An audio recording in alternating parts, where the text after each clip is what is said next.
I'm sorry if it's like No, you're fine. thing going on in the background. Okay. Yeah, I'm just going to mute you for the start here. Thank you so much. Thank you. Okay, everyone ready? Mhm. Hello, everybody. Welcome to our first of three cast roundtables covering Outlast Season 4. My name is Peter Zubiago, and I'm a member of Outlast Production and, of course, humble brag, winner of Season 2.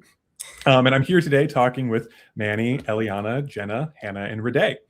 We'll have other roundtables throughout the season with the rest of the players in the cast, but today we're focusing just on these five, all of whose torches were snuffed too soon and have a lot more to give.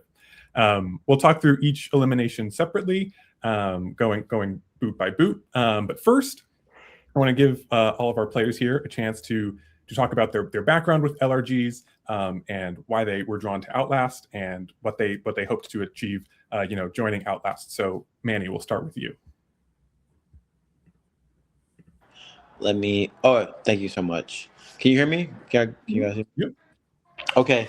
So, I was excited to play this game because I've never played an LRG like Survivor base in my career, I'm gonna say. So I was excited to do that. And I was nervous because I didn't know, like, I feel like people with me, I definitely, it takes me a little bit longer to um gravitate to people and like like to say, hey, I play this game this certain way type deal. I think that I play a certain way versus people that kind of, you walk into a situation where you meet people and you say, oh damn, I like you, so I'm gonna work with you type deal. Like I didn't get that type of situation going on, but I was like, you know what, I'm gonna try to play as best I can. I'm gonna tell them what I've done in the past, and hopefully, I'm sorry, these motherfuckers are loud, but I kind of came into the game saying I'm gonna try my best to do what I can to make my team better, and that way try to do that type of thing. Great to hear. Unfortunately, we got a lot of members of your team here, but we'll get into that as we go on. Eliana, how about you? So for me, this was my first LRG. I hadn't really heard of LRGs before I applied to this, and I applied because my friends Jeff and Hannah told me about it, who were also on season 2. And I was kind of just having a year where I was trying to do different things to challenge myself. I also ran my first marathon last year, so it was just kind of a year of saying yes to new opportunities. And so I figured I'll apply. If I get in, I'll do it, and if not, oh well. But yeah, I truly had no idea what I was getting myself into. I watched some of the episodes from previous seasons in the weeks leading up to our season, but still was kind of just totally not sure what to expect going into it. Great. We love to hear, all newbies to all this stuff. It's a unique perspective on the games for sure. Jenna, how about you? Sure. So I had played some one-day games before, and I even won one, so that was pretty awesome. Drew from I guess season 3, Yeah. is my son, and I watched. I mean, I always watch all the things that he does, and we have a great connection with all of the Survivor games. And so he kept saying, "Mom, you should really do this. You should really do this. You should really do this." So it's kind of gone from me being Drew's cheerleader to Drew being my cheerleader. So that's been kind of a fun, just a fun connection to have. And so I thought I would try a multiple day game. So loved every second of it, as Great. many seconds as I got. We'll talk all about it when we Not enough seconds, but yeah. No, I would say yeah. Hannah, how about you? Yeah, I also played at the recommendation of a friend. Eric from season 3 is the safety officer at the company that I work at, and staged a whole safety survivor for us in the months leading up. And I got to participate in that. And he was like, listen, I just competed in this LRG, told me what LRGs were. And I was similarly to Eliana, just really wanting to try different things, meet new people, and like just the fact that so many people came from all over the states, outside of the country, even not in the case of our season, really drew me to this one in particular. Yeah, great. And Rhiday, how about you? Yeah, I was also a newbie to the LRG community. I had only played online games before, and had a pretty good track record. I like won the first 2 games that I ever played, and then I had played one of my games with Josh ET, who was on season 3, and he was like, I think you would really like doing something like this, and it just seemed like a really cool opportunity. So I applied. Had no idea what I was getting into, and then like a week before, I'm like, I should watch these episodes and figure out like what's happening and what I'm going to be doing. And so, yeah, it's very glad I did it. It definitely was. I didn't know what to expect, but it exceeded my expectations. I didn't exceed my expectations in terms of how far I wanted to go. But that just means more room for growth and opportunity in the future. Yeah, for sure. I think one of the things that is an aspect of all of these games is sort of the luck of the draw and where you end up. And I think that in the episodes that we've seen, like you five are all players where things just didn't line up right. And I'm eager to hear your perspectives on all of that. I would argue things had lined up for me pretty well, actually. Well, yes, we'll get there. We certainly have a lot to talk about when your elimination does come up. But even still, like there, you had everything together and something went wrong. I think that's the case for a lot of you5 today. So really looking forward to getting into all of that. Mannie, we'll start with you and hear a little bit more about what your perspective on things were. And to start, you were on the Aho tribe, which unfortunately is goes to these first 2 tribal councils before we have a swap. And I'm curious, like when the tribe division happened and you ended up with this group of people, and you have 3 of them sitting here with you. Like who did you feel like good about immediately? Who did you want to work with, and sort of what were you feeling about the tribe when you were split up initially? Let me. Can hear you, yeah. So I'm gonna be honest with you guys. No disrespect to anybody here, but I think. Sorry, Mannie, you're a little you sound like underwater a little bit. I was thinking, what? Let me give my experience with energy to Big Brother. Sure. Let me give my experience into the game. Hopefully, that will make people think that I'm going forward. But it will be a total opposite. Like these motherfuckers that plot against me. Like I'm look. I watched the episode. I'm gonna be honest with you guys. I watched the episode like a week ago. 2 weeks ago, I was like, you know what? Let me go back and rewatch everything to see the power that people had going forward in the game. And I'm not gonna hold anything against anybody as far as like gameplay, but I feel like when you meet somebody in this game, you kind of, I'm gonna work with this person because I've lied with this person. Because when I got voted out, I was the first boot, so you didn't have like a reason to vote somebody out. Like when I went out, it was like, who would you like more than the other person? Like, and with my situation, I kind of came into the game. I don't know, man. Like I thought in my mind that I was doing the right thing, but I think if I came with anybody going forward, I'm not gonna sit here and say it's weird, bro. But I'm gonna say that I came in the game playing a certain way, and I'm not gonna do it next time. But looking back, I saw that people kind of made connections going forward. They were like, hey, let's work together. We're gonna do this type of thing. So I will say this. I don't dislike anybody supporting me out. That's good to hear. I guess so with you, there's this interesting thing that you talked a little bit about this, like as a bit of a quieter person. When I got out, I was like, I said some shit like I thought the girls were gonna work together and do some things and go out with their next. Were they or those two going forward? I don't know the girls they're gonna work together guys out, but they didn't do that. So I was like, damn. But I love my tribe, and I think that we could have different together. I think that if I didn't get voted out first, we wouldn't have been the second group voted out. It was been somebody. Me personally, and I ain't being cocky. I think that my puzzle skills would have helped us win that. Sure. But I think that everything happened the way it's supposed to happen. And going forward, looking at the way that things happened, it was time when things were answered, like it was to happen the way it was supposed to happen.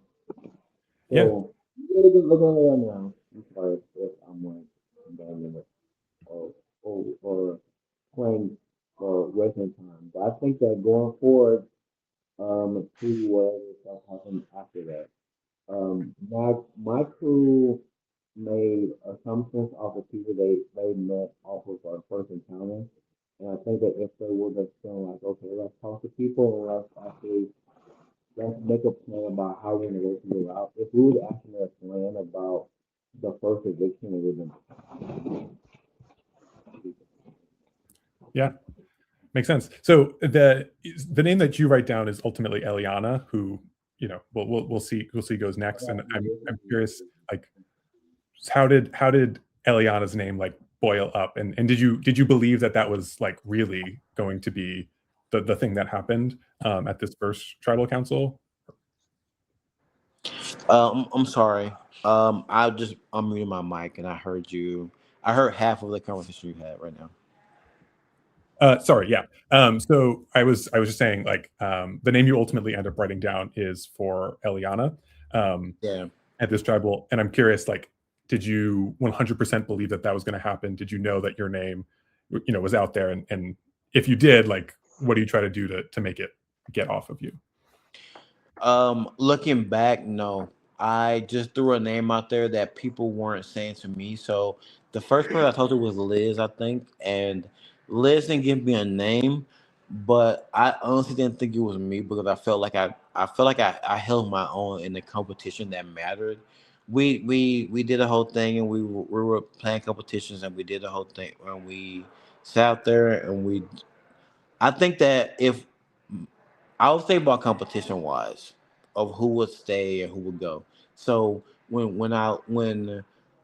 we lost that competition, I was like, we didn't finish first, but I thought that we would definitely come up at the end and win, but we didn't. So when we lost, I was like, damn, we're about to go home. I honestly didn't think it was gonna be me. I'm gonna be honest.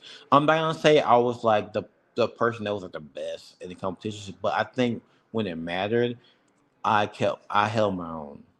So nobody can say that was like a shitty player or I didn't. I was the reason we lost. Yeah. So when we did lose, I was like, damn, and nobody had talked about competition. I think I should have put my head in the game and said, if nobody's talking game to you, they're talking game about you. I should have said that, and I should have played harder because if I did that when I told Eliana, when I definitely said her name, but she was out of all of us, she was definitely the person that killed it in the competition. She was like I think the first, third, the fourth person that actually killed it. She was like the out of all of us, she was the best competitor out of all of us, right? So I threw her name out to maybe make people realize that maybe we shouldn't look at the person that killed it. Maybe we should think about who would be loyal to all of us. I should have been like, you know what, Ileana, I said your name, but we should do this. I think if I would did that, it would have been different. Sure. But Yeah. I didn't. I didn't, and I regret that. But Sure. it was wild. Like that was my first. It was my first one though, bro. Like I feel Yeah. like looking back at it and looking at the challenges and looking at the show, I was like, damn, I should have been honest with Ileana and told her that I said her name, but I didn't. I honestly didn't want her to go. I should have voted somebody else. I should went with my heart and voted the way I wanted to, but I didn't. Sure. And What is the way looking that back, you wanted to? she's not here, so I'm gonna say it. Oh Shut up. no. Shut up. Hey. What are you doing? You have to come watch the show. You haven't watched. You missed the best ladder match. Are you doing it or? Manny is hosting a WrestleMania party right now, so he's got his friends all here.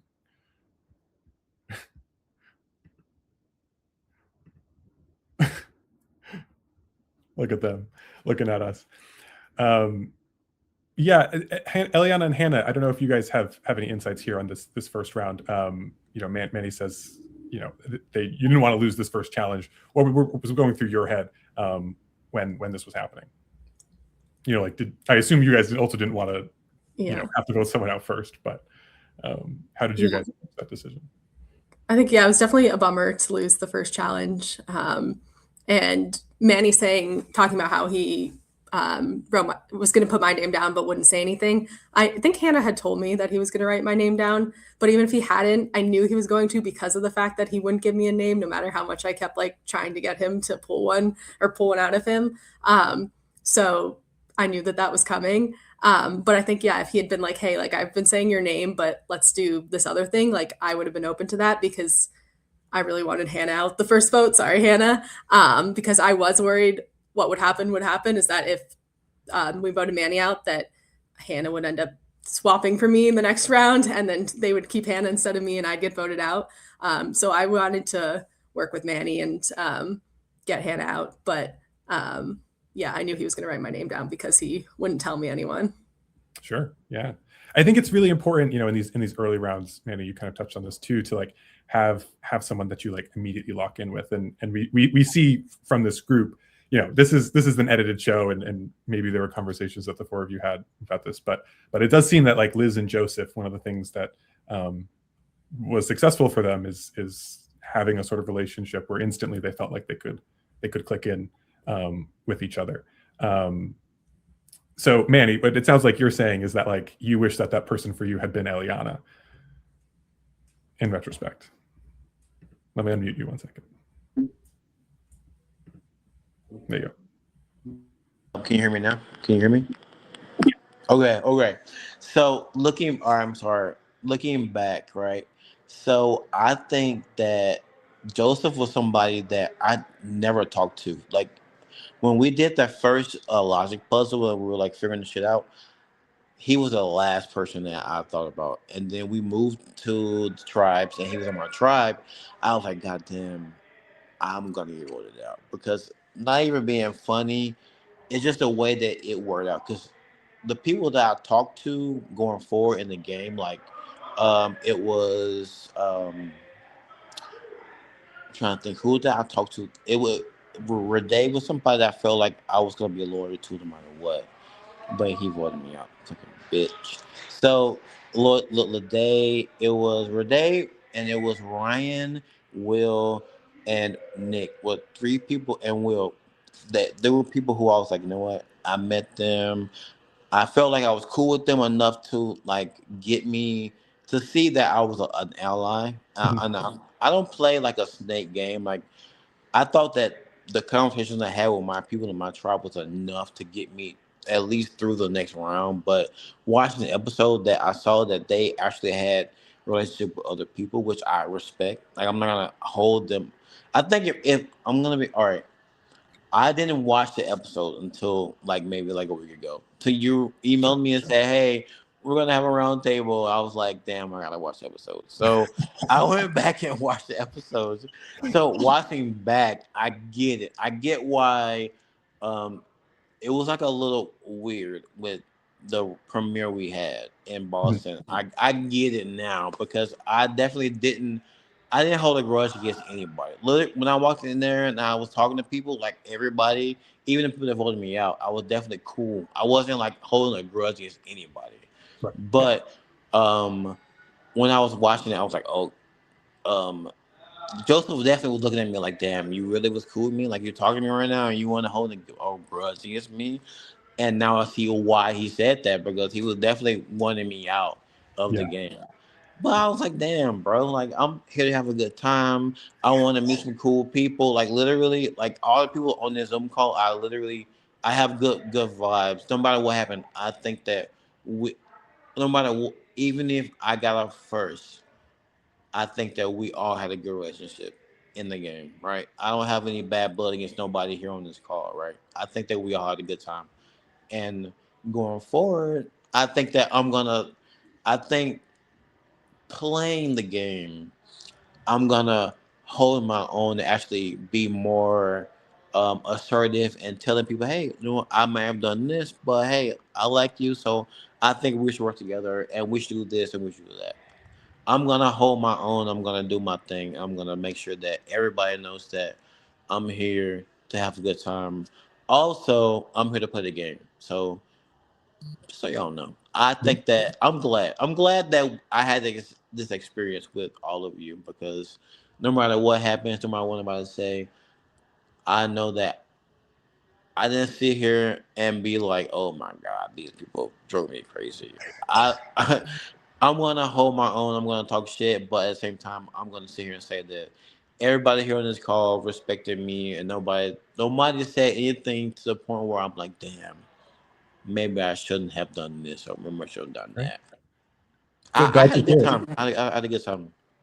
I'm Good. sorry for dragging it No, out, but no, you're good. You know, it's good to hear that you know feel that way, and I think that that's how we cast Outlast, and we want people to come out of Outlast. Like we love the drama, we love the end product, but we also want you all to yeah. feel good about each other. All right, one more thing. So one more thing, real quick. So I was out first, right? So coming out and watching people come out, as far as like getting eliminated, I think that I related more to production. So when Mhm. we came out to the premiere, I was sitting here like, damn, I don't know these people, but I know who I talked to in the game.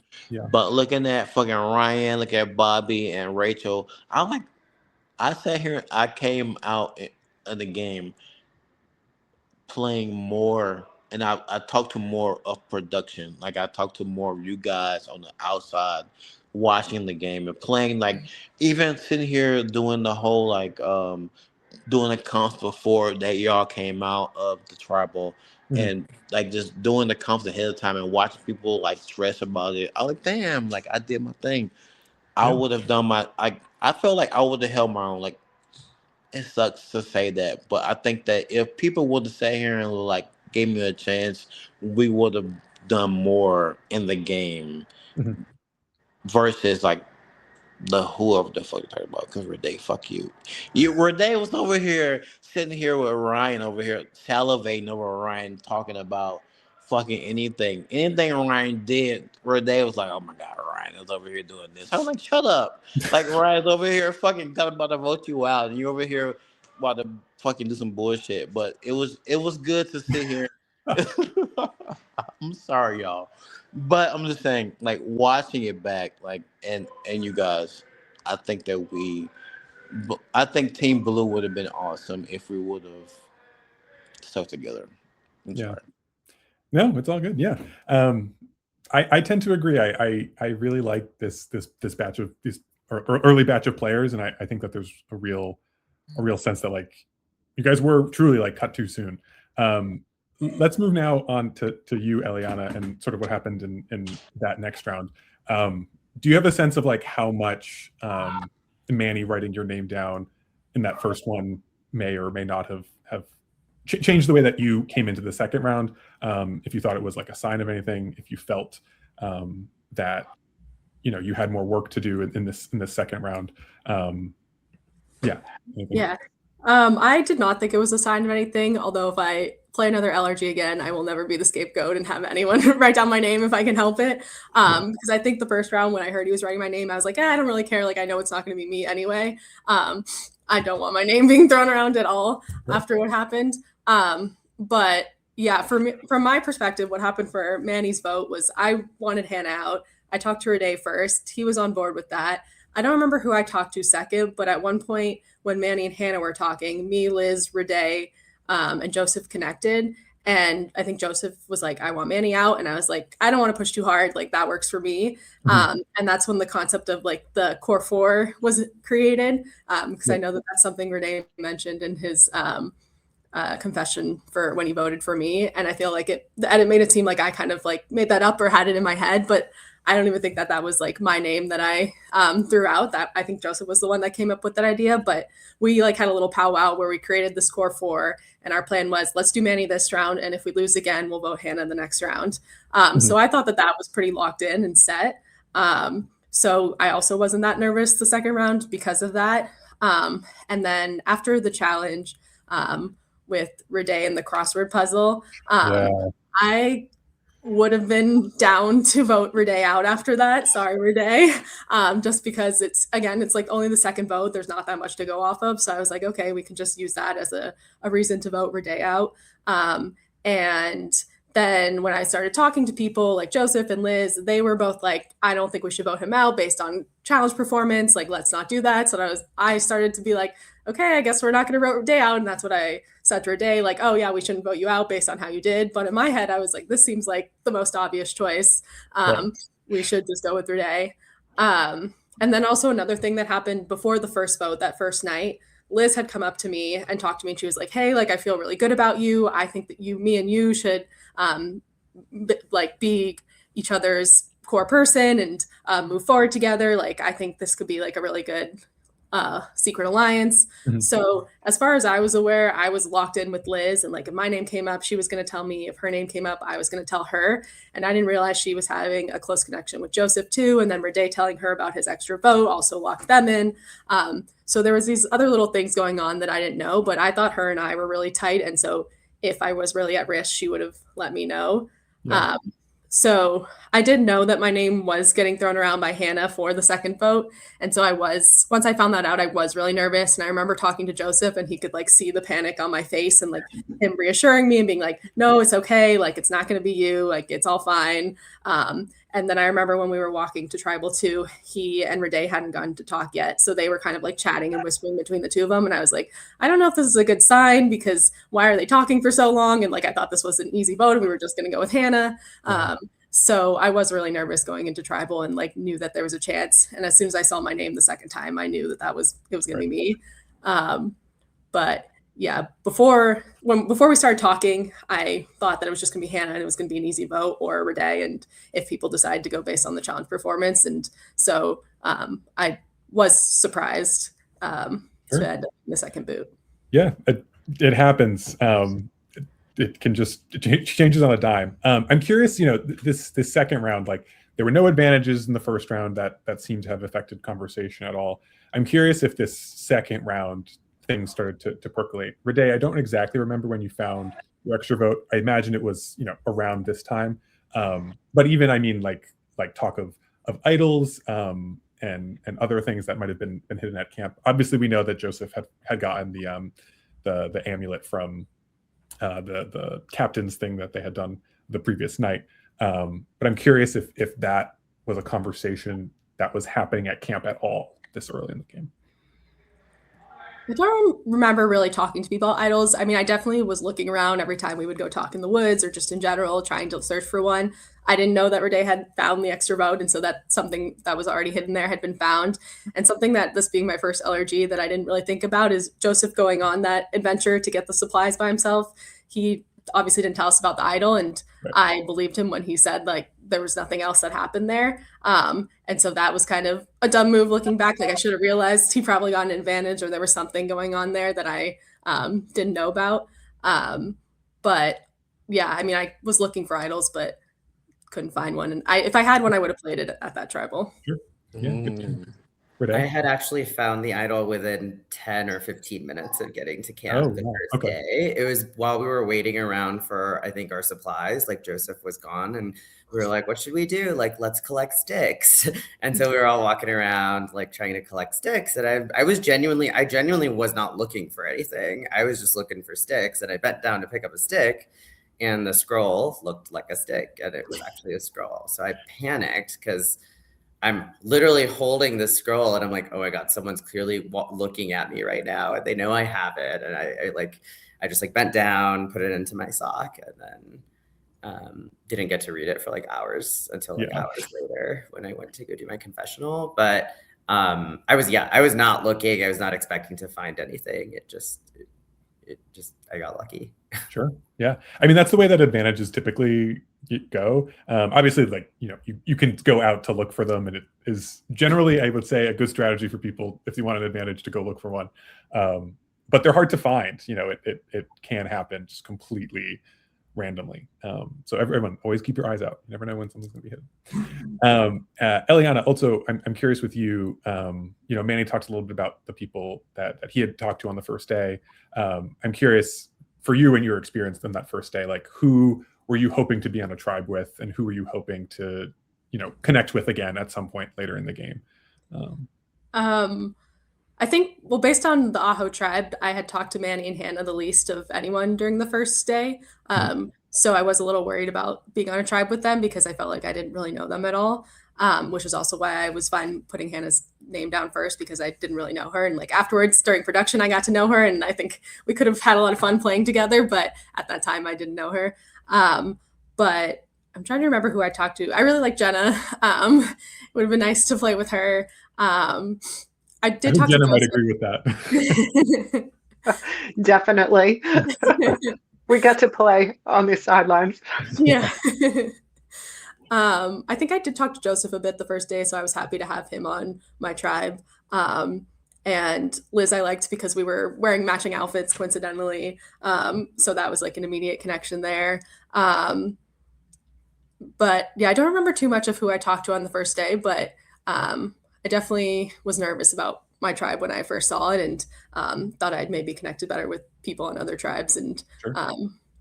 Yeah, it totally happens. Hannah, I want to bring you in here too. I'm curious, like, did you feel similarly about Eliana, where you two hadn't connected a lot during that first day? And Eliana, you had said that like you wanted to target Hannah. Like, I'm curious, like, what the impetus from that was. Yeah, it was kind of crazy. Like, I think of anyone, I think Eliana and I missed each other on as the teams were rotating. And so like I from my perspective, as also my first game, like upon rewatch of the season so far, was like, it was so interesting how much Joseph and Liz were able to drive the strategy of our game, as like Liz hadn't played before, but Joseph as a very knowledgeable player. Like, I think the two of them, like, were able to provide such a sense of security in the way that they talked, where it was like, I thought I was good with them, and therefore I didn't try to, put enough work into the other connections with Mannie and Eliana and Rhiday. So I think like that's definitely my perspective on the game, and I wish Eliana and I had been able to just break the ice more, but we didn't have the time. So yeah, happens. Eliana, do you have a perspective on that? No, I completely agree with that. It's very interesting to see how tight they got, and I didn't even notice that happening in front of my eyes. And yeah, that Joseph really was able to kind of control the vote, and was, looking back, I think I would have liked to have voted him out first and like tried to get everyone on board for that, because he is a very dangerous player. But yeah, he just made you feel so reassured when you talked to him, and like that he really connected with you and that you would be fine. And so yeah, I think there's a lot of lessons learned. Yeah, definitely. One of the things that I'm curious about in this season, and I have actually watched some of the footage, and I help with like log all the footage, and so I do watch a bit. One thing I haven't quite figured out is how much you all knew about Joseph and the fact that he hosts a game. It's something that seems to have been a secret, but I'm curious if any of you had known that. Jenna, you too. I'm curious. I didn't know that there were any game runner, like anyone on the cast that ran their own games. I didn't know about any of the other LRGs that existed out there, so I had no idea. Yeah, I was completely shocked when I found out. I spent all that time with Brandon and never would have imagined. And so I know he hit it well. I'm sure everybody hit it well. Yeah. Brandon, I think, maybe this is in the footage and I missed it, but I think he had said that he'd played one game 7 years ago and was just like getting back into it. And so I was like, it was so believable. And like, just not, probably not a lie, but like enough of a obfuscation of the truth to like be very believable. It's super interesting. Yeah. I mean, to be fair, he might have played. It might have been 7 years ago that he played and ended up winning Surviving Maine. But yeah, he has been very active and involved since then. Yeah, I'm curious. You all obviously did not know this at the time, but I am curious if you had known that, if maybe the target on Joseph does go up a little bit more. And yeah, I mean, the game would be very, very different from that point on. It seems Mannie has dropped. And yeah, to take out even part of the amulet right away too, like really would have changed a great deal. I think that's a bit of a what if. Doesn't seem that Joseph's name really had come up at all in these early rounds, but it's just interesting to think about. Yeah, I think if I remember correctly too, I think he also lied about his profession as well, because I think he's a lawyer or something and had told us something else. So there was a lot that he was hiding, and he was really good at that and made everything really believable. Yeah, that's very fair. He is a great confessionalist, and he's very a very cutting strategist. So that is all very. Those are all very good skills with which to play Survivor. He's just a sort of naturally talented and all that. Yeah, I'm going to pause recording for a sec. Okay. So yeah, curious now to move into the swap a bit, but first just wanted to give Hannah, Rhiday, and Eliana, you guys, one last chance to talk about original Aho and the group that you guys were. Some things that we may or may not have seen of your time together on that night. Anything you want to share? I do remember one thing from that night is we decided not to talk any strategy until the morning. So we all just kind of laid there and didn't say anything. And I found that so stressful. And I hated that because, I was just so nervous about the vote in the morning. But otherwise, yeah, it was really nice to get to spend the night with everybody. I mean, I don't think any of us really slept much. I woke up like every hour. But my favorite part was when production showed up in the morning, we were all wearing the mosquito net blanket over our heads. And it was just really fun to see everyone's reactions when they walked up to us like that. Yeah. Yeah, that was also one of my favorite parts, just moments of the game. It was just, we were just able to that morning, like let loose and be a little silly. Granted, the tribal council was looming over our heads and we were all thinking about that, but like not actually talking about it, which almost made it more stressful. And I do think that whole dynamic of, we had a whole night where it was, while the other tribes were bonding and just able to make like organic connections, we had tribal council looming over us that whole night. And I think it almost, you'd think that because we were going to tribal council, it would lead to like more conversations and more connections being made, but I almost feel like it was a hindrance for us, right? Like I think Eliana and Hannah could have absolutely made a connection and talked and connected if it was just a free night, but it wasn't. And I think that actually ended up impacting like just our tribe dynamics in general. Yeah, definitely. All those decisions, that we make on the game side, they certainly matter. And, we're aware of that as production.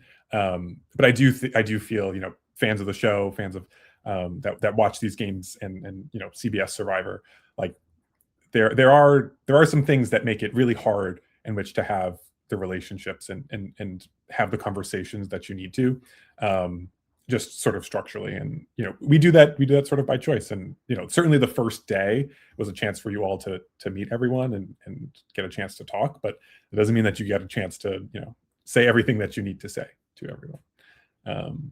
So it's a great thing to note there.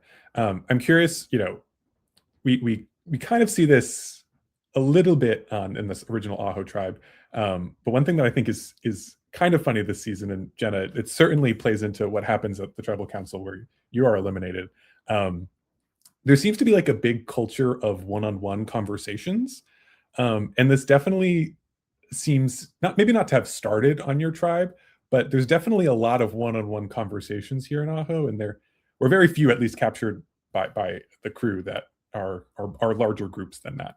And so I'm curious if anyone has knows why that is. It's actually something that continues through the whole season. It sort of just became a norm for this cast, which I think is interesting. But I'm curious if that, from your perspective, just happened, or if it just felt right, or whatever, what that impulse was. Yeah, go ahead, Hannah. Oh, I think it was, yeah. I don't know. I was struck. I think we were just all playing a pretty timid game from the onset, and I think the opportunity to meet like everyone on the cast, like in a way, I don't know if like humanized is the right word, but like I think it just made it aware that I think everybody wanted to play a really kind game, and that made it hard to play, with a lot of strategy at the beginning. Is how I felt. Yeah, Rhiday. Yeah, I think what I remember happening is I feel like there was some sort of announcement, or like, or I don't know if they had actually quite said tribal council in this many minutes quite yet, but we knew it was coming like pretty soon. And so we were like standing around camp, and we're like, well, I think it was Liz that was like, well, like, should we talk about tribal council? And then I don't remember who it was, but we were like, yeah, like how should we do this? Like, and then somebody said like, maybe we could just like pair off and then like switch. And again, I think if we had used the like evening prior or the night to talk about things, maybe this wouldn't have happened. But we were like, okay, we probably have like 15 minutes or 20 minutes to do this. What's like the most efficient way? Yeah. And so we just went off into pairs, and then whenever somebody came back, and if they hadn't talked to anybody yet, they went to go talk to the next person that was available, until everybody had talked to everybody. But I think, as we probably notice as the season goes on, the downside of that is you never really come back to talking to the person you talked to earlier. So you're exiting these early conversations being like, okay, let me check with this person, see what they think, but then you're not circling back to it, which leads to a lot of chaos at future tribal councils. It certainly does, and will continue to. Jenna, do you have thoughts on this conversation? Yeah, for me, it was really weird because in the other games that I played, I felt like it was pretty rare that you were only talking to one person at a time. It was like, 2 or 3. And you could just walk up and say, hey, can I join your conversation? And most of the time people are like, yeah, come on in. Or sometimes they would be like, well, you know what, can we just finish talking and then we can talk, which was totally fine too. I mean, and that's what I was used to. And so it was just like one and one and one. And so, and I don't know, just I guess by my nature, I was like, okay, well, this is what we're doing. And I agree that like I didn't have a chance to go back and check back in, because the people that I really wanted to talk to were always talking to somebody. Sure. So, yeah, it was, I just wish I had bucked that system a little bit and, kind of inserted myself in some conversations where I really needed to have a conversation. So. Sure. Yeah, I mean, I find stuff like this is, for me, it's one of the most interesting parts of games like this in Survivor, is just like, it's kind of an unwritten contract, and like maybe it really could have changed things for all of you here, and even people that will be eliminated in future episodes. But it's just, it's interesting to me that like you guys all just seem to agree on it, and you just all did it, and nobody was able to not do it. And once like the inertia builds, it just keeps chugging along. And I think from an entertainment perspective, it was really great to watch. I know that production just like had so much fun going into Tribal and being like, we just have no idea what's going to happen here. So yeah, it was just something interesting that I noticed. And I'm curious if this will happen in other LRGs as well, because this hasn't really been the case when I've played before. So yeah, let's get a little bit into the swap now. We will first start by talking about the like surprise nature of this swap and how you divided yourselves into halves. It seemed like Jenna, your tribe kind of like pegged that this would be a swap. I'm curious, like what everyone's thought here was on this front. Yeah, there was a lot of conversation about, well, this has got to be it. This has got to be it. I'm sure we're swapping. And but then I feel like I don't know, there was a little bit of uncertainty, I think maybe as we were standing waiting to go in. And we had actually, I was not originally going to be on the, what was it? Brains and Brawn? Yeah. Is that, Yep. yeah. I was originally on Brains, and at the very last second, Abby was like, "Oh, wait a second, why don't Jenna? Let's put Jenna over here." And then I think he switched JoJo out. I think, Hmm. and so and it would be interesting to hear why he did that. I kind of took it as we had said we were number ones at that. We kind of he was the only person that I had actually talked game with. Yeah. And it was on that morning, the two of us had a little bit of time together. I think at one point in the confessionals, Amy said, nobody's talking game. This is crazy. And nobody was talking game. We were just, building fire and, just collecting sticks and all sorts of things. But so I felt really good about that because I was like, okay, I'm going to be with Abby. This is going to be great. Yeah. And then and then the rest is history. You brought up original Tuklo at all, and how generally kumbaya that vibe was. I'm curious if you had lost in these first two challenges and you had to vote someone out. I'm curious who you specifically would have wanted to vote out, and now maybe that's a different maybe that's a different name for you at this current moment than it was at the time there. Jenna? Oh, can you hear me? I can, yes. Okay. Oh, that was weird. You just totally cut out. Oh, Were you asking me who I would have wanted to vote out at that point? Yeah. Well, so I knew I wanted to work with Abby. Amy and I had a good connection. I mean, being the two oldest people out there, Mhm. I think, yeah, and the two oldest women. We also had a connection because Amy had played an LRG with one of her kids, and I had played with one of my kids. So so that was kind of a fun connection there. Probably if I had to, probably Brandon at that point. Oh. And I just felt like I could work better with the other people. He was just he was more quiet, and we hadn't really had a whole lot of chance to talk. And I was doing a lot of things at camp with other people, so I had just connected more with them. So yeah, that's probably what I would have done. That's very interesting to hear. We don't ultimately get a lot from the Purple Tribe because you guys kind of you never went, and then you splinter a little bit. I'll say, Yep. which we get into a little bit in this first vote. So after this challenge, the Brawn Tribe unfortunately loses. You guys, Hannah, Rhiday, and Jenna, you all head back to camp. Jenna, your experience going to this first tribal council, you said that you had wanted to work with Abby and were hoping that he would come through with you.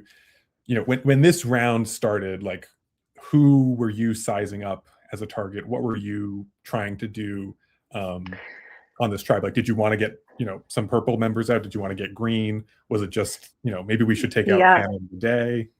Well, originally, I was trying to figure out, would it be better to, pull Hannah and Rhiday in to work with us, and then, get out one of the other three, because we were 3 Tuco and 3 Loma plus Hannah and Rhiday.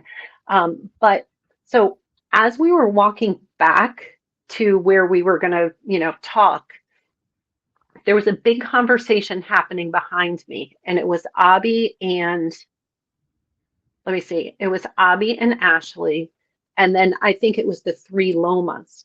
And so but I knew they were talking game already, and I was not part of that conversation. So I started to feel like, okay, what's going on? But Ryan and I had really great conversation on the first day where we were able to socialize and everything.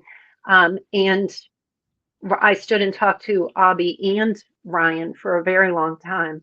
So I still felt okay, because I thought, all right, well, I've got, 2 of my people. I'm good with Ryan. So I felt okay. But immediately we started a conversation with Abby, Ashley, and I, and Ryan. I originally just wanted to talk to the our 3. I guess, were we purple? I think we were purple. But Ashley immediately wanted to pull in Ryan into the conversation. So I felt like we couldn't get a plan before we started strategizing with Loma. So it was just kind of really awkward. Ryan didn't want to commit to anything. I think he felt like we kind of hopped on him, which we totally did. I mean, so I thought it was one of where I thought, okay, well, maybe I'll just go back and, I'll talk to him afterwards. And like, as things kind of, spun. And so I went off to have conversations thinking, all right, we're going to work with Loma, and it's going to be Rhiday or Hannah. And so it seemed like the guys wanted to keep Rhiday. So I was like, okay, well, Hannah. So that's kind of what I was pushing, just, in talking to other people. But then, of course, then it kind of came around like, Sure. Oh, it's me. Right. Yeah. Like, oh, it is going to be me. Yeah. And I tried to talk to Abby, but I could, like, these one-on-one conversations, and I really just should have walked up to Abby, and that's on me. I said to someone, I was like, well, I put a clinic on of what not to do when your name is out there. Well, it's hard to, it's, it's funny to hear you say that, because I, watching it back, like, it seems difficult to know that your name even like is out there.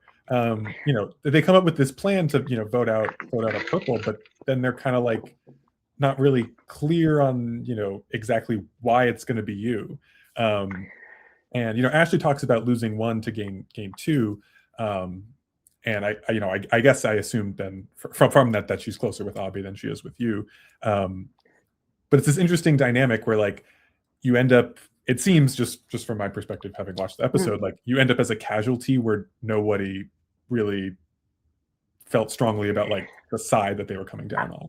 Yeah, and I feel like, with Abby in the conversation that they play at the beginning of the second or the next episode, Abby was like, why do we need to do that? And Ryan doesn't seem like he wanted to do that either. Really, I mean, this was one of the funniest things for me, being on production. I film all the voting confessionals. At this one, everyone came up and was like, I don't want to do Jenna, but yes, we got to. And I was like, I feel like people were not having a conversation here. And I wanted to talk earlier about the pair thing, because I feel very strongly that, like, this is part of that. Not, Hannah and Rhiday, maybe this would have come back to bite you if there had been more of that conversation. But it's interesting how stuff like this comes together. Yeah. I don't know. And I mean, I should have realized that my purple well, Ashley was the one. It was hard to tell if it was Ashley who started it or Brooke who started it, just from the editing. Yeah. I think one of them said it, and then the other one hopped onto it. I just, after spending all that time with Ashley, I just didn't. I just really didn't think that that was the, that was the point, that she was going to find other people who she wanted to work with more. Sure. I don't think we had longevity working together in the game, but just, that vote, it just seems like I was surprised. Mhm. I knew I hadn't talked to Nick very much. I hadn't talked to, I think Rhiday and I talked just a little bit. I think Hannah and I talked a little bit. But my biggest conversations really were with Abby and Ryan. So I guess I probably didn't use that socializing time as well as, I could have. Mhm.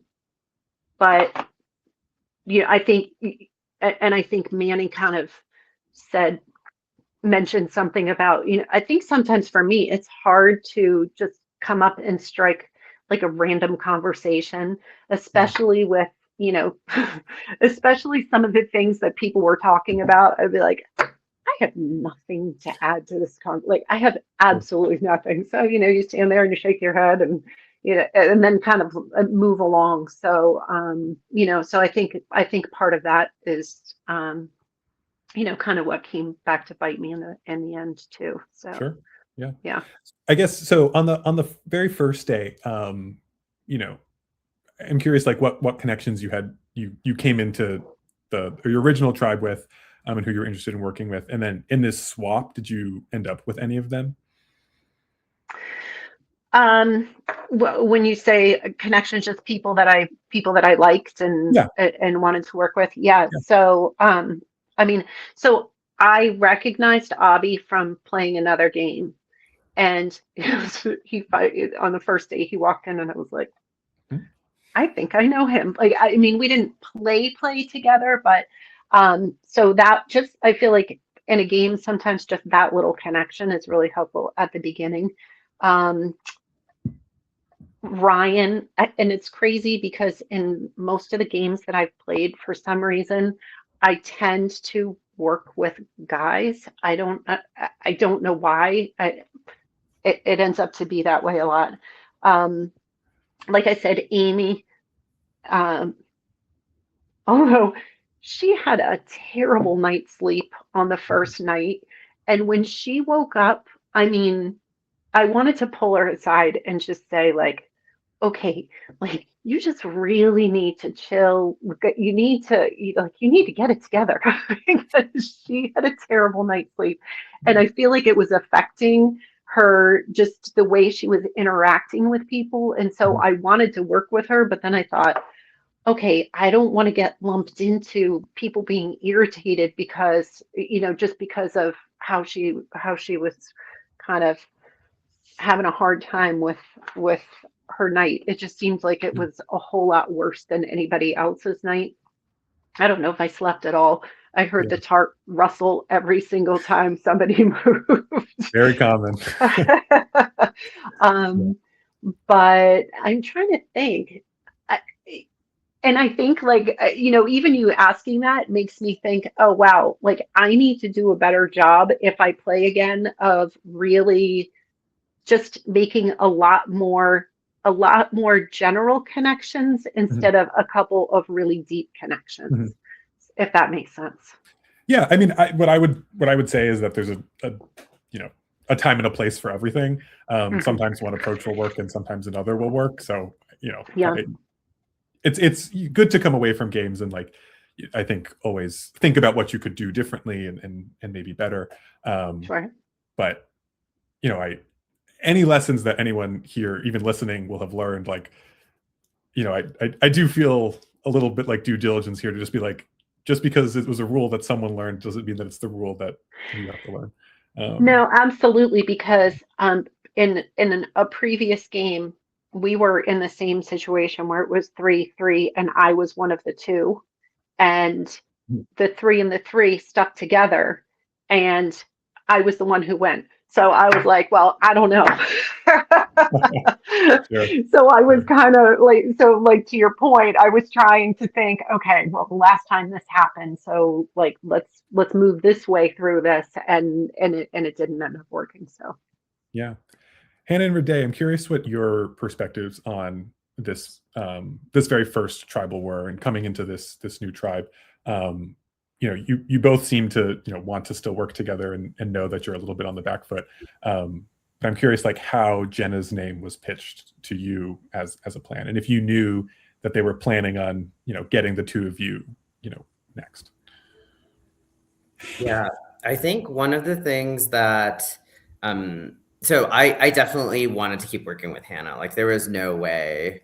I mean, the thing is, no one really came to me and was like, hey, how would you feel about voting Hannah? At least not this vote.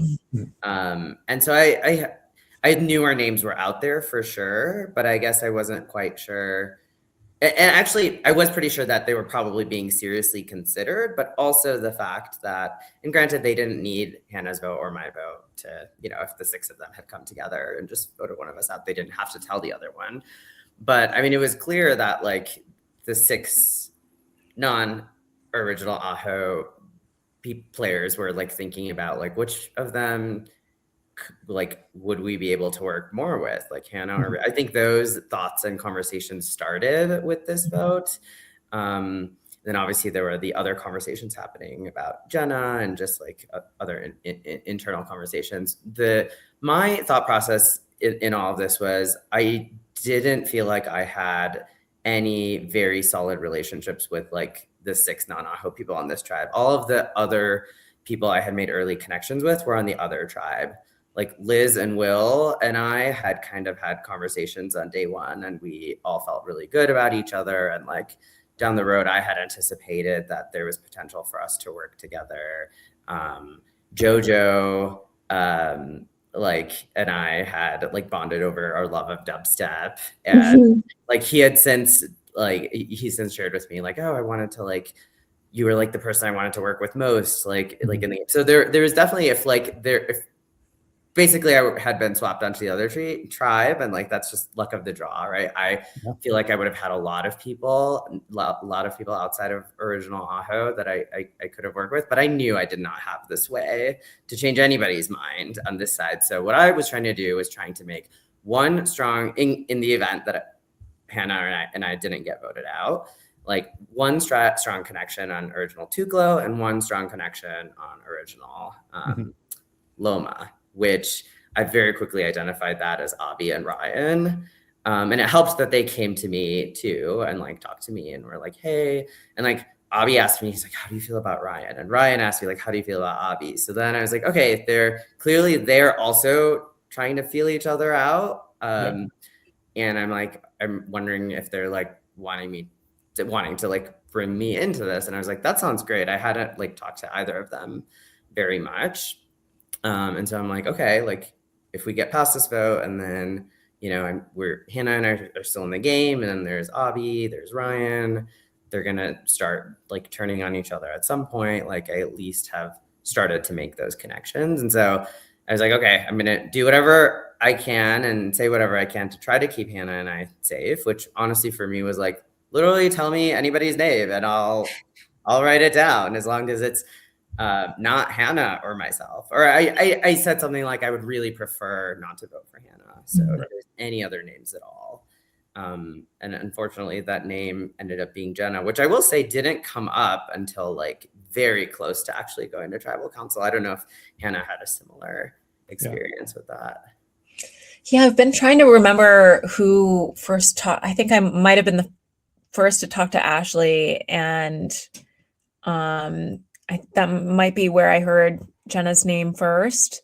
But Jenna's whole vote felt so random and not coming from anywhere and really surprising to me. And how I interpreted Jenna's vote, which influenced kind of my next move in the game, which I really regret, is that I thought that the tribes were going to start merging like way more, because Jenna was incredibly surprising to hear her name. So yeah, Very fair, very fair.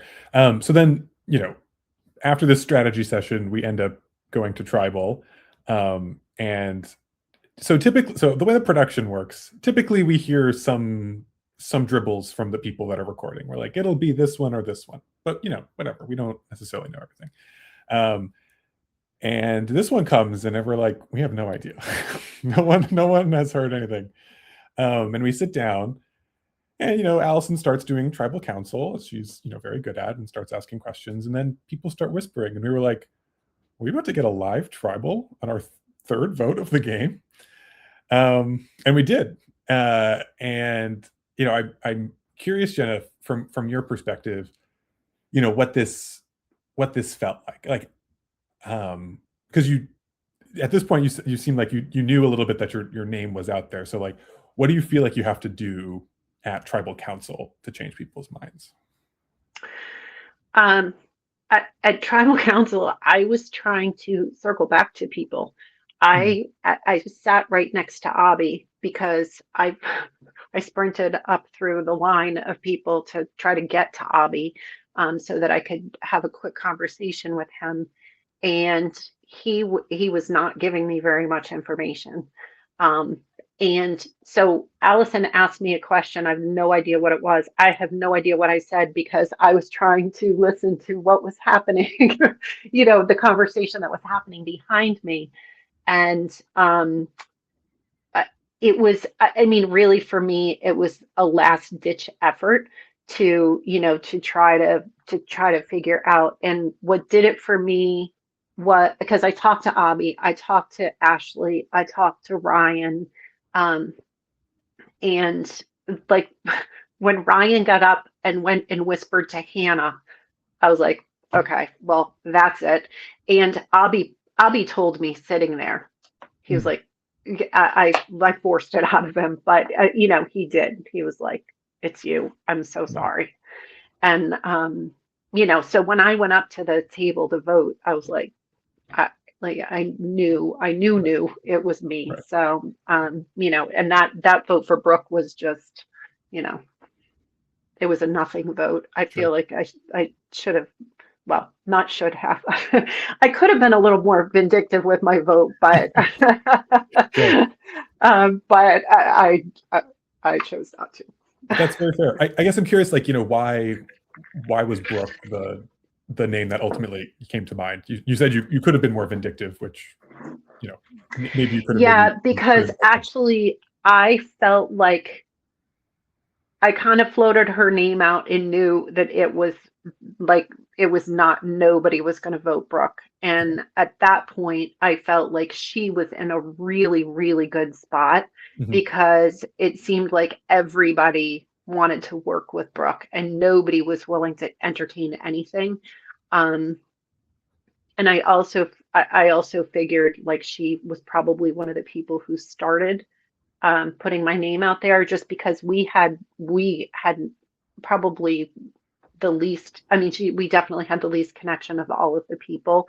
So it was just kind of and that's why I said, this is for future votes. I felt like she was going to go really far because she seemed to be really well liked, and like a lot of people wanted to work with her. So, yeah, Jenna, if it means anything or helps at all, like I definitely would have considered voting Brooke. I just knew that Hannah, I don't know about Hannah, but I just knew there wouldn't be the numbers to get her. But I did. Right. She did a really nice job. Brooke did a really nice job of like trying to make me feel safe and secure, and like talking about wanting to work with me. But I very much got the vibe of like she's gonna cut me at any point. And like seeing I haven't talked to Brooke, but just seeing the edit, like that becomes very clear that she's like, we're gonna keep Rhiday. Like it was like, we're gonna keep Rhiday and Hannah for now, and then we'll cut one of them, and then the next time we'll cut. Like it just right. People were kind of thinking about it. You and I was gonna say you and yeah, go ahead. I'm sorry, I keep cutting you off. You and I never had a conversation during that time because you were, again, there was always somebody talking to you. Hannah and I talked a lot. We did talk a lot. And the more like, I think I was definitely being a sheep. I think at that stage. I think, and that was, Rhiday and I both feeling the pressure of knowing that we were being considered, but like, I wish the game would have worked out where we could have worked together. I remember us talking and being like, what can we do in the time we have to make this happen? And it just not being clear. So Yeah. Well, and in looking back, I was thinking if I had been able to have a conversation with like Abby, I wonder if it could have worked where Abby and Ryan and the two of you and I could have done something together, like that kind of came to me as we were looking. I didn't realize how tight they were with Rhiday at that point. So yeah. It seems Rhiday in this round that there was sort of a final three with you, Abby and Ryan. Does that sound like an accurate? Yeah, I don't know that we called it a final three, but like I think it really helped. Like I felt really good about them, and I was like, if my name, I mean, I already knew my name was seriously considered, but if I were actually in danger, like I feel like I had developed enough of a relationship with them where like I would have picked up on it, or they would have told me, or there would have been something. But we definitely had decided like we like each other. No one's gonna suspect us working together. Like, let's do this. Sure. And this is around the time when that started. So Jenna, anything else from your time?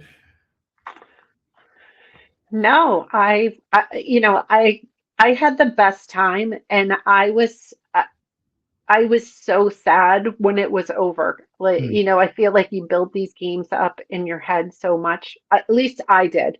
Just build it up so much, and I just had such high hopes of doing better than I did. So I enjoyed all my time in the game, and I also really enjoyed my time outside the game with all of you guys. And I think really production did a great job of making it a good experience even after you got voted out. So I'm really thankful for that, for everyone who put the time in to make sure that happened, and especially getting to play some of the challenges after the players got to play them. I feel like that really made it fun, and kind of kept us engaged in a way that we wouldn't have been if we just were voted out and done. So sure, yeah, that's all great to hear, and it's definitely something that we hope to include in future seasons. Before we move on to the next vote, Hannah, I'm curious, you Eliana, you as well.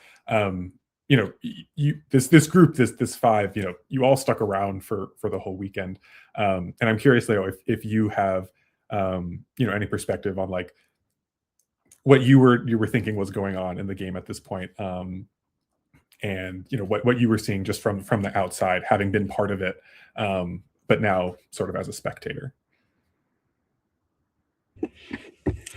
It was interesting. I think we were all like, I felt like every tribal was a bit of a surprise, because you guys, production would come back and be whispering and piecing the game together a bit, and like eventually we were able to kind of clock that. It was and piece things together, but everyone coming back, Rhiday coming back was a huge shock, because I don't know, from my perspective, I had seen that Abby and Ryan and Rhiday had a 3 going on from maybe Jenna's vote. So yeah, that was super surprising. But that made the game super fun, especially like to just be around more experienced and seasoned members of production who were able to kind of explain the dynamics as they were happening in that trouble was great. Cool. Great. Lovely. Okay, so let's move on now to the next vote, where the Braun tribe, unfortunately, once again, loses. And we're eventually going to lose you, Hannah.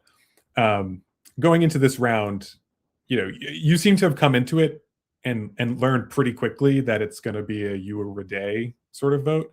And one of the things that I liked, to see here is that you come out and you're really like, I will cut Rhiday.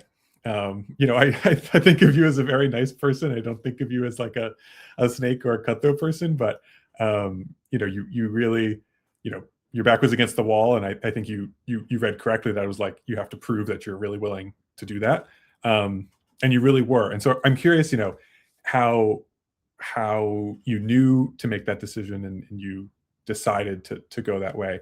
Obviously, it doesn't end up coming off, but you really are adamant about the fact that you'll do it, and you lie to Rhyday's face about what you're willing to do and all that, and it's all wonderful gameplay and great to see strategically. So I'm curious what your perspective on this whole situation was. I think that decision really came from watching season 3 and seeing that game really be played along tribal lines. Yep. And having talked to Eric, and the experience I wanted was just to like get to know a bunch of people and be open to things and shake things up. And so I think that was a real motivation. And I don't know. I think I had seen, we had a lot of one-on-one conversations going on, but I had seen Ryan and Abby and Rhiday talking amongst each other as 3 several times. And as good as I felt with Rhiday, I was seeing the future and feeling like I was going to be easily dropped from that, because I trusted Abby. I had not talked to Ryan at all, I think. Even day 1, really. So I think just like my perspective and the players that I thought I could advance forward with was not that group of 3 anymore, unfortunately, because watching the game back, like Rhyday's whole approach to the game has been the most impressive to me. And I feel like Rhiday has had the most like 3,000-foot view of what's going on and how this should play out and what people's strengths are. And like, it was unfortunate that I was so willing to cut you, Rhiday. Yeah. Yeah, I mean, it is certainly unfortunate, but what I guess I'm more curious about is like, why Rhiday and not like a big, like a quote unquote big swing and try to do like a Brooke or a Nick. Like who were the people that on this tribe? You talked about how you didn't have a relationship with Ryan. I'm curious who you thought you could get to do Rhiday here. Because maybe you don't get an Abby and a Ryan to do it, but I'm curious just like what your relationships are and what you were hoping to back yourself with. I was hoping that I could move forward with Ashley and Nick, and my impression was that they were close and working together. Brooke, I feel like we were having straightforward conversations. Abby, we were having very straightforward conversations and keeping each other in the know, I felt. But yeah, everything with Rhiday and Abby and Ryan felt so separate of me that it made Rhiday like the easier choice in my mind. Yeah, very fair. And so Rhiday, we'll get to when we get to tribal council. You decide to use your extra vote here. An unfortunate decision. Maybe not necessarily for how it's used this time, but maybe for its utility in a future vote. But I'm curious what your decision to use that boiled down to, and why ultimately you split the votes, one for Hannah and one for Brooke. Yeah, that's a great question. And so just a little more context about the extra vote. So I'd found it on the first day. I wasn't planning on telling anyone about it because until there was a reason to, or until there was a time I could use it advantageously. At that second vote, the vote where we have voted out Eliana, I'm so sorry, Hannah, but I actually wanted to keep Eliana. I felt like I had, like I knew there was like Joseph and Liz. I didn't know how tight Joseph and Liz were at the time, but I knew that like they were there and they were probably going to be voting like the same way. And we had created this like core four with Eliana. And that time, actually, I thought that I was starting to try to talk to Hannah and developing like a separate connection with Hannah. But I didn't realize that Hannah was also working really closely with like Joseph and Liz. So that was, I think, I really appreciate your comment, Hannah, about like having like a 3,000 kind of degree view. But like that was something I hadn't clocked, that like you were also kind of working with Liz and Joseph. But I also, it was the second vote and I had also just been the reason my tribe lost the challenge. Like I wasn't going to push super hard to save Eliana. And actually, thank you, Eliana. I appreciate you saying like that you were like, oh, we should just vote Rhiday. Like that like makes me feel better about not pushing too hard to save you. But I would have loved for Eliana to stay, because I do wonder what things would have been like for example, if Eliana had stayed and we had swapped onto like another tribe together. But yeah, I was like I wasn't planning on cutting Hannah at this point. Like it wasn't even a thought that crossed my mind. There's that confessional that shows me doing complicated calculus to try to figure out, okay, how can we make sure Hannah and I both stay? And then cut to Hannah being like, we'll vote out Rhiday. But I think that's a good learning experience. Like Hannah, I think that was a great move on your part. And I think like one of the things I think I learned about myself in this game is like I do think I tend to like to play a more loyal game, and will make moves when I have to, right? And so I think yeah, I shared with Liz about the extra vote right before the Eliana vote, not because I thought I needed to build more trust with her because I thought I was going home, but more so just build trust with her in general. And then I ended up telling Hannah about the extra vote pretty much as soon as we lost our first challenge on the new Loma tribe, just to be like, hey, it's me and you. Just so you know, I have an extra vote, so we can like brainstorm ways to use this if it's going to be advantageous for us at some point on this tribe together. Fast forward to the vote Hannah goes home. I had no idea Hannah was pitching my name. Everyone did all the strategizing. We did our confessionals. We're walking to tribal council, and Abby comes up to me real hot, and he says, quote, "Don't fucking lie to me. What advantage do you have?" And I had no idea. Not only did I not know that Hannah was pitching my name, but that she had told everyone about my extra vote. And I was like, oh my God, I'm screwed. So immediately I was like, or he said, do you have an advantage? I said, yes. He's like, what is it? I was like, it's an extra vote. I found it. I like told him everything basically. And he was like, Hannah turned on you. She told everybody about your extra vote. And I was stunned. I was like, what? Like this was, and we're like almost to tribal council at this point. And he's like, but you're good. Like, I got you. Like, I've been batting for you. Like with everybody, everyone's voting Hannah, just vote Hannah. And I was like, do you think I should use my extra vote? He's like, no, do not use your extra vote. Just vote Hannah.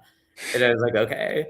And then my wheels started spinning. I was like, oh my gosh, like what if the vote is actually me and they're just like wanting me to not use any advantages I may have? What if it's, yeah, some sort of, I was just thinking of all sorts of things. And then I was like, oh, I had like the most paranoid thought, which in the moment, like in hindsight, it's like, well, obviously Hannah didn't have an idol, but like obviously Hannah didn't have an idol. Like I didn't need to, I was worried everyone would vote Hannah would vote me, and I would go home, and Hannah would play an idol, and there was potential for me to go home, something like that. So I'm like, just to be safe, I was like, I've held on to this extra vote for 3 tribal councils. People go home with advantages in their pocket all the time. I may as well, just in case, use it, right? If like, yes, I'd love to hang on to it, but you know, my name is clearly coming up. Hannah has clearly turned on me. This is all information I've gotten in the last 30 seconds. Like, I need to figure out what I'm going to do. And so in my head, I started thinking, who can I throw an extra vote on? And the two names that came up for me, I wasn't going to put it on Avi. I wasn't going to put it on Ryan. Three names that came up for me were Brooke, Ashley, and Nick. I had so much trouble. I could not work with. Ashley was not giving me anything. And it's very clear that she wanted me out, so I was like, okay, like Ashley's not someone I'm going to be able to work with long-term. So good reason to put it on Ashley. Brooke, kind of like I said, I like trusted kind of that like she was half telling me the truth, but I also knew and had this feeling like she's going to cut me down the road. She's like, I could work with her for a couple of votes, but she's not going to want to keep me around long term, especially once people maybe start to clock that I'm working with Avi and Ryan. Because I knew it wasn't going to be like a huge secret forever. Yeah. And then Nick was the other option, which again, in hindsight, like that would have been really interesting if I had done that when we get to the next vote. But I thought about Nick, but the reason Nick quickly wasn't an option in my mind anymore was he had communicated to me several times that he really wanted to work with me. And like, I confirmed with him, like that was true. And so for now, yes. But I thought he would work with me longer than Brooke would. Sure. And so I'm like, okay, maybe not Nick. So I ultimately kind of truly made a panic decision. And I'm like, I'm going to put it on Brooke. I'll do damage control later. And yeah, I guess that's all I'll say for now. Yeah, that makes sense. Hannah, just to come back to you, how much did you feel like your pitch was working? How much did you feel like you had done the work that you needed to do to be safe?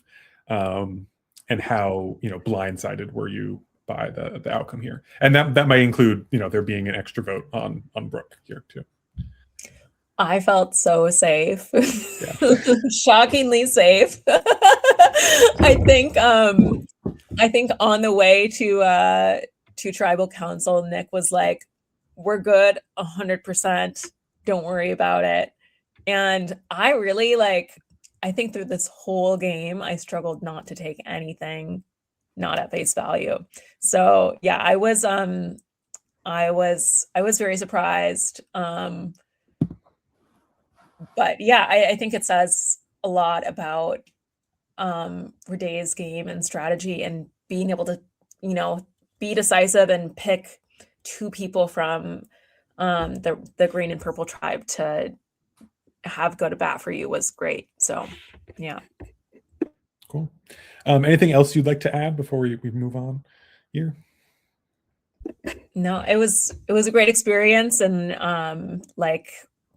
wonderful first experience. So much fun playing, and then to land at production with all of you guys later, was just incredible. And it was, despite it being a very short experience playing the game, I left that weekend just having the most fun. So it's great to hear. Thank you.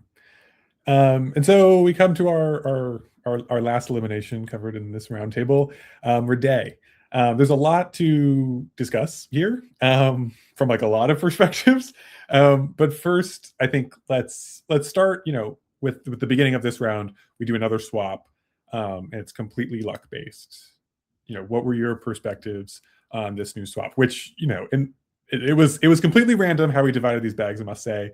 It's crazy that ultimately, only 3 people switched, the groups of people that they were with, and that Brooke moves to another tribe, and Francesca and Will move tribes. It's completely at random, must say. But I'm curious, what your perspective was on getting those 2 new people, and how you thought that might be a good thing, or maybe not so good thing for you. Yeah, Peter, I'm gonna be honest. At this point in the game, I felt, and still, if, you talked earlier, when we started this, about unfortunate circumstances that come together for you to get voted out. For me, I think I had a lot of favorable circumstances that had come together, because the person I had just cast my extra vote on got swapped to the other tribe.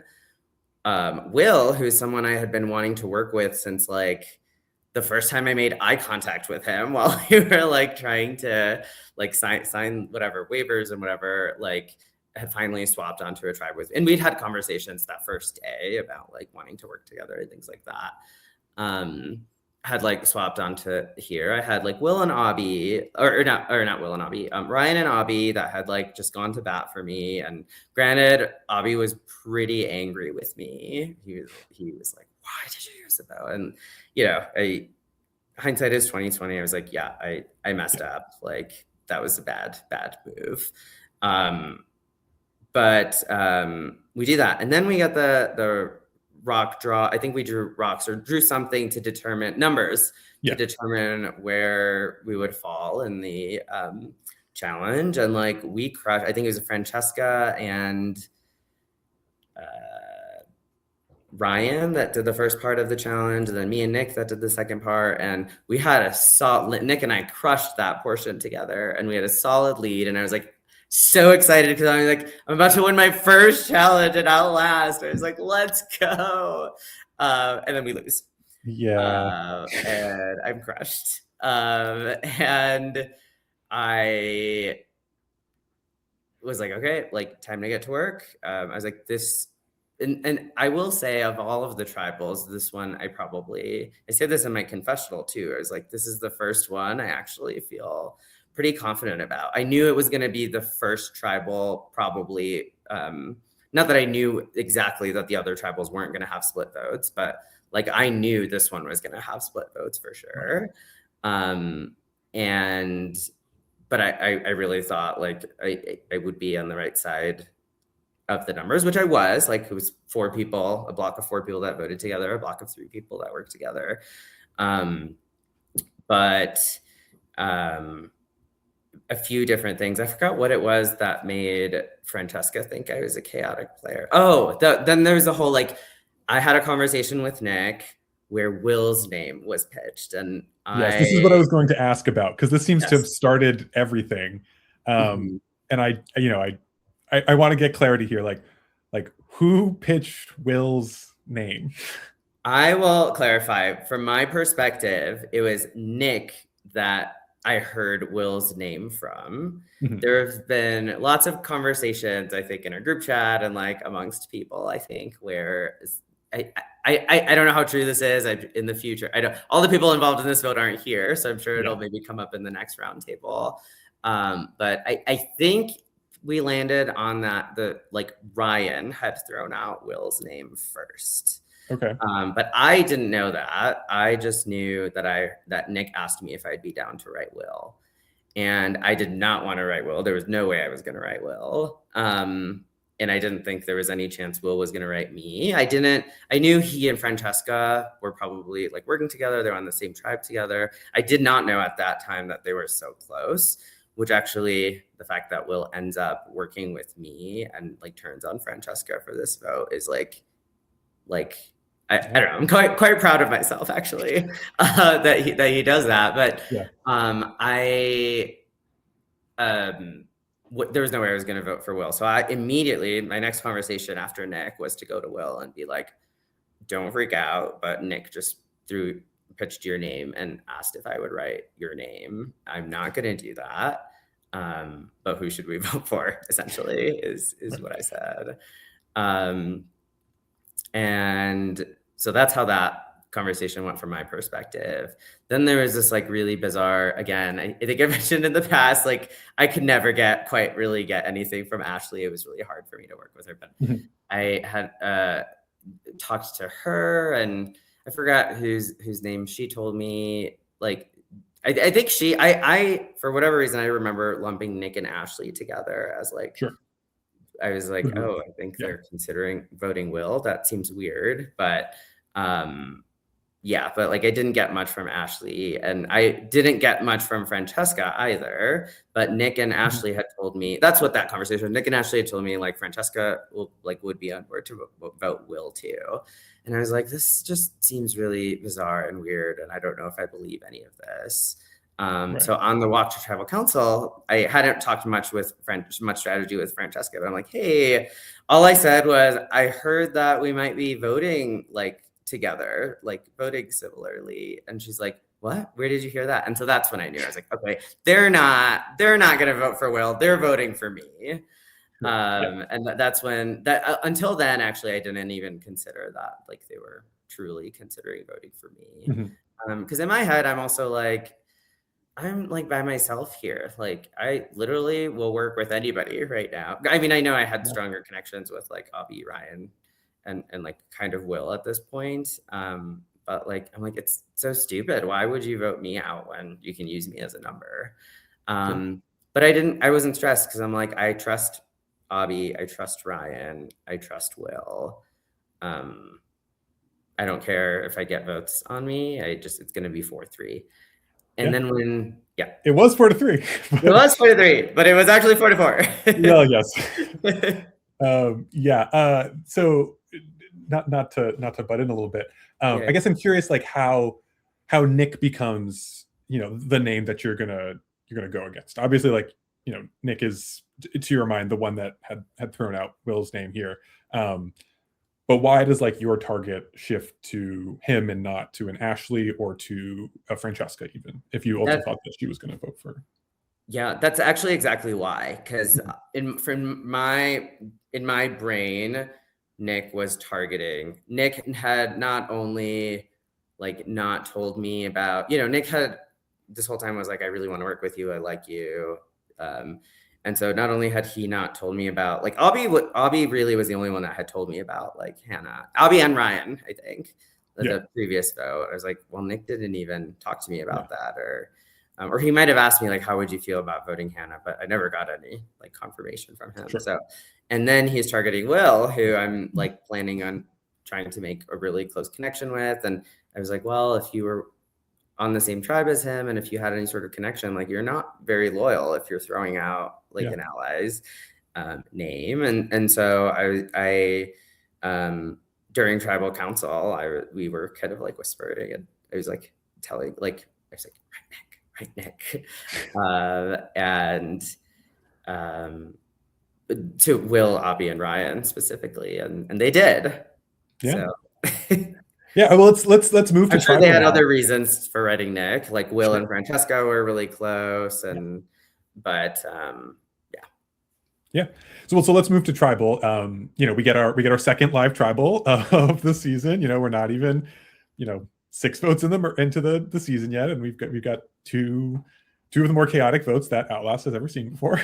From your perspective, like, what was this live tribal about? Like, what were you trying to clear up? What was the conversation happening? Because it seems like Will and Abby are talking. Will's talking with Francesca. I'm curious, like, what your perception of a lot of that whole thing was. Yeah. So I figured, like, I'm trying to remember what conversations I saw happening. Will and Francesca were talking, and I was wondering, I was like, are they talking about, like, is Francesca trying to convince Will to vote for me? Is Will telling Francesca, like, being super like straightforward and being like, sorry, like, I'm not voting with you. Like, I'm not voting for you, but I'm also not voting with you this round. I also assumed just like Will, Abby, Ryan in general were trying to figure out who to vote for, because again, I didn't walk into tribal knowing I was going to vote for Nick necessarily. And which is why at tribal, I was like I think our only option is Nick. Like, let's vote Nick. And then I have again, I didn't have a good read of Ashley's game, so I don't know what conversations she was having. So then let's talk through this voting situation, because it is quite complex. And I think, we certainly in the episode that follows this, we get a little bit more of clarifying of what's going on, but I think it's worth clearing up exactly what happened. So on the first vote, it's a 4-4 tie, with Rhiday, you, Abby, Will, and Ryan voting for Nick, and then Ashley, Francesca, and Nick, who uses his extra vote, which was a secret, I guess, and unknown to many people on this tribe, to cast 4 votes for Rhiday. And so we have a tie here where Nick has cast 2 votes to tie it up. And the rules of Outlast state that then we're going to go to a revote. And in a typical revote, what you would expect is that, or what would happen is that the two people who got the most votes can't vote. So that means that Rhiday, you can't vote, and Nick, you can't vote. So that leaves Abby, Will, Ryan, and then over here we have Ashley and Francesca. So on a revote, you would expect this to be a 3-2 with the 3 votes sending Nick home. But instead, we see it's a 3-2 with Rhiday going home. And this comes down to Ryan ultimately flipping his vote here. That's what happens. That's the 500th view of the football that gets played. I'm curious your experience on this roller coaster of an event that was this first vote and this revote. Like initially, you probably didn't expect 8 votes to come out of the urn. Did you assume like something had happened? Like, did you know what was going on there? Yeah. So I obviously knew that an extra vote had been played. And I was confident that the extra vote had been played by Nick, Francesca, or Ashley. And I thought, and my biggest worry was that there was this chance that Francesca or Ashley may have played it, in which case it would be a 3-3 tie on the revote, because my understanding, if I remember correctly, about extra votes, yes, it would carry on the revote. As long as the person is voting on the revote, if they played their advantage, they could vote again. Yes. However, it was Nick that played the advantage, so obviously the extra vote on the revote was not in play. And so I had fully thought that if Francesca or Ashley had played the extra vote, there's no chance. Like, I'm going home regardless, because the outcome would be 3 votes for Rhiday, and assuming Francesca and Ashley vote for me and the extra vote is also cast for me, and that if Ryan, Will, and Abby voted for Nick, we'd go to past votes. And since I had received a past vote from Hannah, I would go home. So I was actually prepared. Once I knew there was a revote, I was like, it's probably Francesca or Ashley potentially who played it. And so I might be the one going home. Sure. Which, just to bring it back to what I had said last tribal, when I was thinking about all the potential people I could have considered casting, Nick was in consideration. And so, yes, if I had my extra vote in general, that would have been great. I don't know that I would have used it at this vote. If that's something people were wondering. If I still had my extra vote, I don't know that I would have used it on this vote, because that's how solid I felt with Will, Abby, and Ryan. Interesting. I was going to ask, so thank you for. Yeah, I probably wouldn't have. But I think, the part that, again, if everyone had just like voted where they had and who they had intended to go home on the revote, then Nick would have gone home. I would have stayed in the game. But what happened was Ryan overthought things and was thinking that it would be a 3-3 vote, and he might be able to do some damage control by switching his vote and voting for me the second time. And really, his switch is the only reason I got out of the game. So it sucks going out like that. It's like, I would have loved if like they all just came together and blindsided me, but like one person's just. Yeah. I guess I'm curious, when did you learn that? Like, did you know when you were walking up with your torch snuff? Did you learn after the game? Did you learn from like whispering from whatever? But yeah, so when did I learn that Ryan had messed up? When did you learn that Ryan flipped? And I think that's one of the immediate thoughts that went through my head is someone flipped, right? Because when it was 2 votes Nick, 2 votes Rhiday, I again had anticipated that there's potential for 2 more votes to be read. But then as soon as Allison said 5th and final vote, I was like, I had like these like probably 7.5 seconds of like, oh my God, there are only 5 votes. Like Nick played the extra vote. And so like, he's going to go home now. And then it said Rhiday, and I think my initial reaction was just like confusion. I was like, wait, that can't be right though. Like that's wrong. Clearly, like somebody misspelled Nick. But I think it was just confusion at first, and then I thought that somebody must have either flipped or kind of maybe done the same kinds of calculations I had done about like not being sure if an extra vote, who cast the extra vote. I mean, this is one of those crazy things that happens and you couldn't write it yourself. I can speak for myself. Like Ryan came back to vote on that revote, and like really like, you know, didn't really think about it a lot, and I just wrote your name down, was like, got caught, sorry. And I so badly wanted to scream at him and be like, no, you don't have to. Your plan, it will work.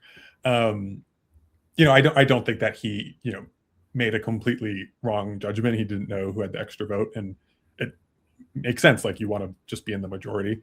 And if that's what he thought was going to happen, like, he should do that. Maybe that doesn't feel good for you, Rhiday, but you know, I do see the sense in it. But it's like a perfect tragedy. Because nobody knew that they were doing exactly the wrong thing.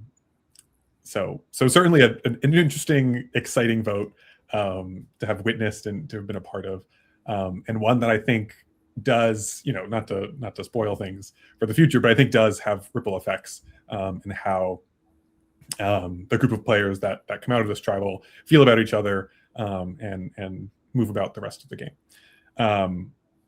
So Rhiday, you know, any closing thoughts on your game here before we start to wrap things up?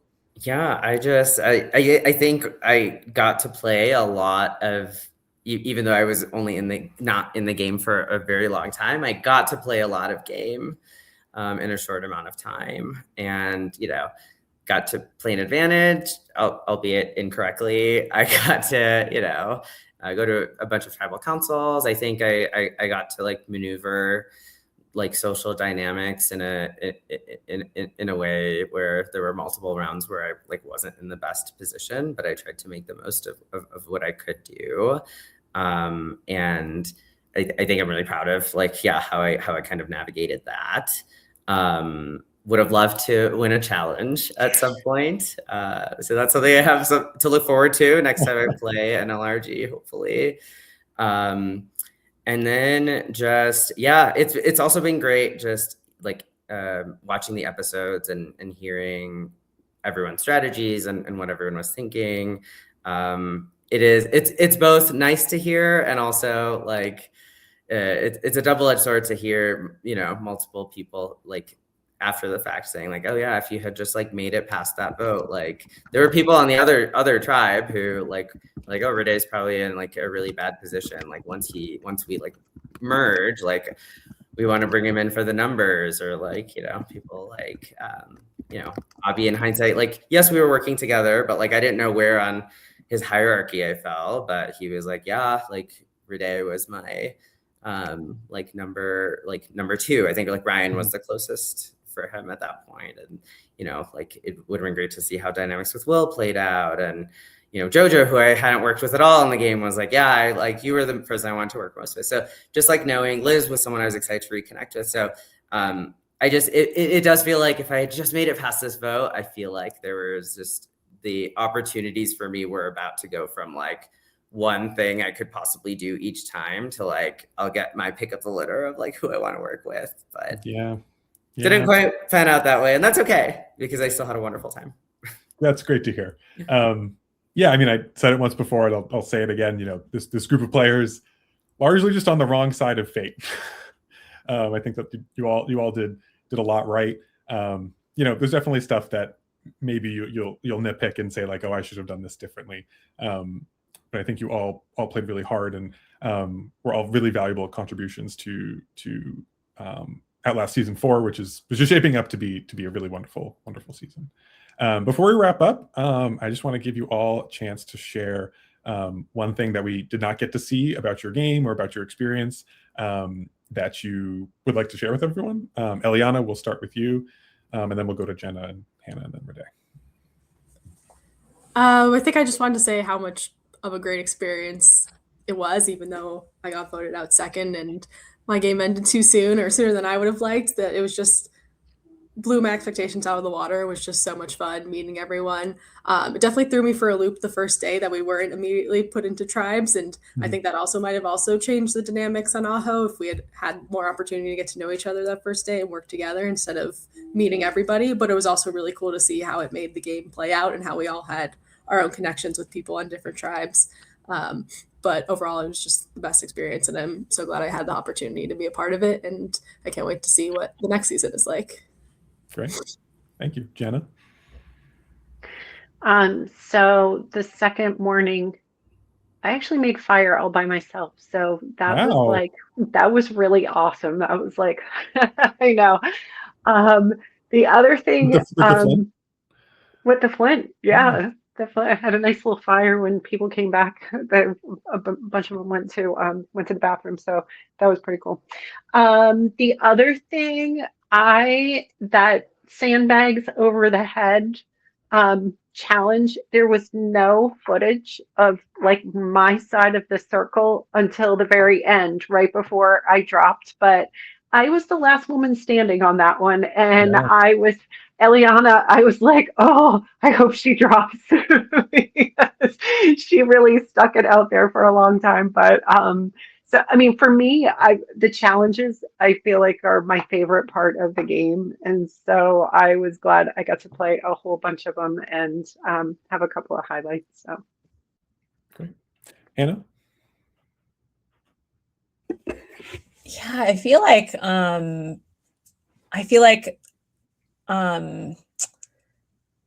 going into the vote that sent me home, I felt like that was the first time in a challenge where I felt like real synergy working with people.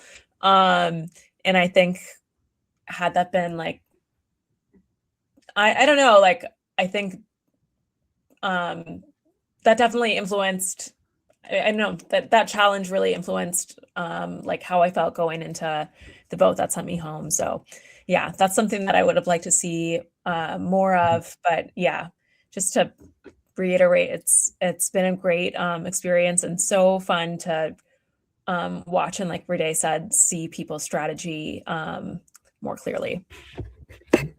And Rhiday? A moment that didn't air that stuck with me. It did air, but it partially aired, and I'm actually really grateful to production for maybe highlighting it only to the extent that they did, but just how painful the crossword puzzle challenge was. And I know it sounds like a negative thing, but honestly, I think it's a moment that'll stick with me because like I didn't give up. Like I think it had gotten to a point where I had made so many circles and crossed out so many letters and words in that challenge where it was no longer possible. Like there was at some point, it had gotten to a point where like it was going to be impossible for me to do it. But I kept going until the other tribe lost. And I don't know. I think that moment set me up in this, like in conversations and strategies, people are like, Rhyday's not going to be helpful in challenges. Like, and that kind of became a part of the narrative. But honestly, that was my only bad challenge. And it just so happened that I was in a hero position and I had said I didn't want to do it in the first place. So, and then also yeah. And so I think it was just, it was a cool moment just for myself and my own self-reflection of like never giving up and just to keep going and a reminder of like what I'm capable of doing. Yeah. Great. Wonderful to hear. I've said it many times in this podcast, you were all wonderful additions to the season and Mannie as Brooke as well to round out this group of the first 6 players eliminated from Outlast Season 4. We'll be back at another point to talk with the next 6 and then the final 6 eliminated players, once those episodes air. But in the meantime, we hope that you continue to watch the season and enjoy it. There's a lot of really fun character moments and votes coming up. It's really a great season. So hope that you'll all stay tuned and stay in touch with us. Great. Thank you everyone for listening, and thank you Hannah, Jenna, Rhiday, and Eliana for participating in this wonderful roundtable. Thank you. Thank you Thanks for so much. having me. Great seeing everyone. Great to see everybody. Good to see you too.